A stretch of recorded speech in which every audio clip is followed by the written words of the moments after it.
Syaitan menyuruh kita beribadah semalaman. Tapi gara-gara kita beribadah semalaman itu, pas kayaknya pukul 4 kita kedatangan lagi mata taburingan. Bangun pukul 8. Berarti subuh tadi wat. Nah, ini syaitan menyuruh kita berbuat kebaikan, tapi kita kehilangan kebaikan yang sangat besar daripada ibadah yang kita lakukan. Nah, itu syaitan.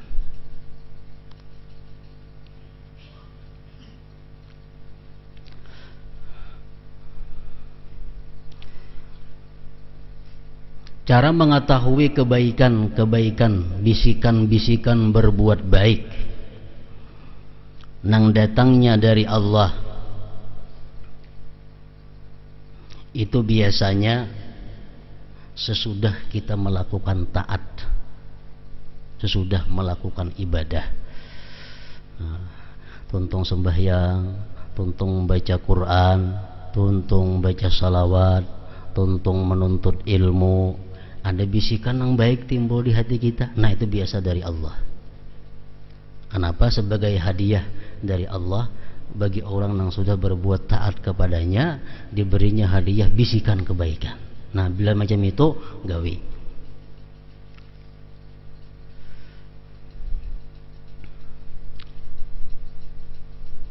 Nah, bisikan kebaikan daripada syaitan itu ya yang kayak tadi,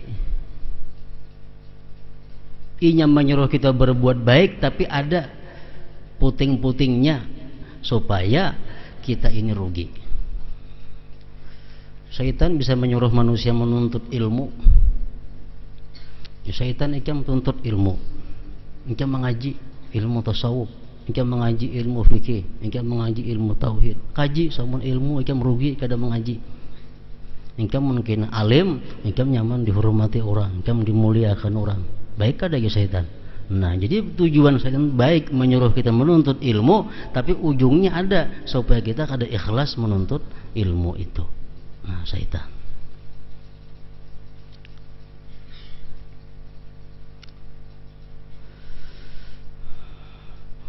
Nah, kebaikan-kebaikan bisikan hati yang sifatnya baik itu bisa datangnya daripada Allah.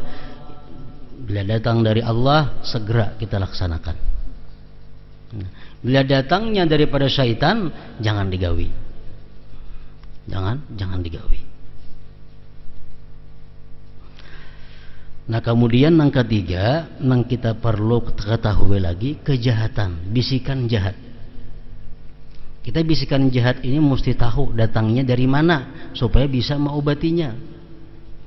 Bisikan jahat ini bisa dari syaitan, bisa dari hawa nafsu, bisa dari Allah.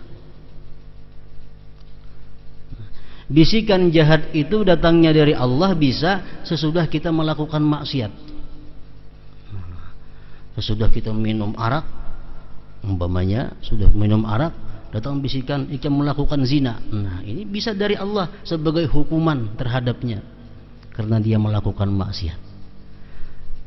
Nah, jadi kalau kita melakukan maksiat, kemudian sesudah itu ada bisikan untuk berbuat jahat lagi, ini dari Allah. Cara mengobatinya, cepat-cepat tobat kembali kepada Allah. Nah, bila kita tobat, nah bisikan itu hilang sendirinya. Bisikan itu hilang sendirinya. Nah, itu dari Allah. Yang kedua, bisa bisikan jahat itu dari nafsu. Nah, bisikan jahat dari nafsu ini, dia akan terus menerus membisiki kita tanpa hentinya agar kita meluluskan kehendak nafsunya. Dan bisikan jahat dari nafsu ini kada mau beralih-alih, sebuting ditujunya. Umpamanya nafsu seseorang ini mengajak dia untuk berzina dengan fulanah, terus dibisiknya supaya berzina dengan fulanah. Lawan perempuan lain kada maunya, itu masa ikung ditujunya, itu jadi tujunya. Nah, ini berarti bisikan jahat ini dari hawa nafsu.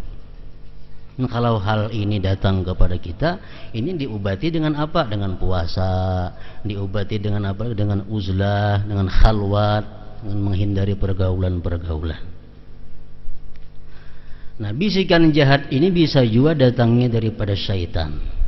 Nah, syaitan ini kada terus menerus membisiki kita dengan satu kejahatan.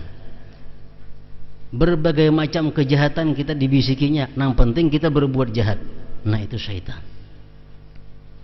Syaitan membisiki kita berzina dengan pulanah. Pulanahnya kada mau, cari yang lain ya syaitan. Nah, yang lain, pokoknya yang penting ini orang jatuh dalam zina. Nah, itu adalah bisikan syaitan. Nah, bila bisikan syaitan ini datang kepada kita macam tadi, ajakan syaitan datang kepada kita, ini perbanyak berlindung kepada Allah dari syaitan. Nah, banyak-banyak membaca auzubillah, banyak-banyak membaca qul a'udzu birabbil falaq, qul a'udzu birabbin nas.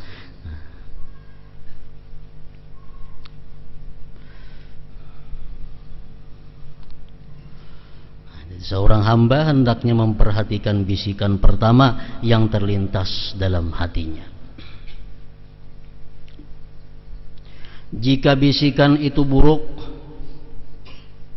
bisikan berupa maksiat, maka hendaknya segera ia tinggalkan. Sebab jika dibiarkan, bisikan itu akan menjadi sebuah keinginan yang kemudian berubah menjadi gairah, semangat dan tekad.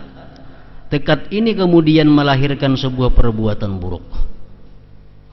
Dalam sebuah hadis disebutkan, innallaha yuhibbul basiran naqida inda wurudi syubuhat wal aqlal kamila inda hujumi syahawat.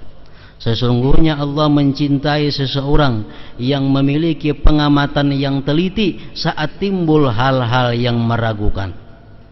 Allah suka kepada seorang hamba yang mempunyai pengamatan yang teliti ketika timbul hal-hal yang meragukan, baik atau kada. Nah, ditelitinya, kayak apa hukumnya, orang saleh pernahkah melakukannya, nafsuku apakah senang atau kada. Nah, Allah suka orang yang demikian. Dan menyukai Tuhan orang yang mempunyai akal yang sempurna pada saat keinginan nafsunya bergejolak.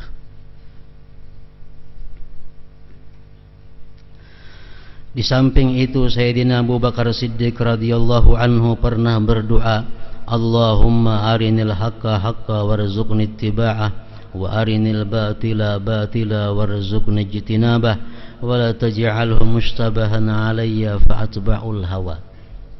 Nah, ini bagus doa Abu Bakar Siddiq, ini dibaca setiap 5 waktu sembahyang supaya arah hidup lurus. Artinya, ya Allah, tunjukkanlah kepadaku bahwa yang benar adalah benar, dan karuniailah aku kemampuan untuk mengikutinya. Dan tunjukkanlah kepadaku bahwa yang salah itu salah, dan karuniailah aku kemampuan untuk menjauhinya. Dan jangan jadikan persoalan yang kuhadapi kabur sehingga aku mengikuti hawa nafsu. Jadi orang yang mengamalkan doa Abu Bakar Siddiq ini, hidupnya akan selalu berada di jalan yang benar. Allahumma arinil haqqa haqqa warzuqni ittiba'ah wa arinil batila batila warzuqni ijtinabah.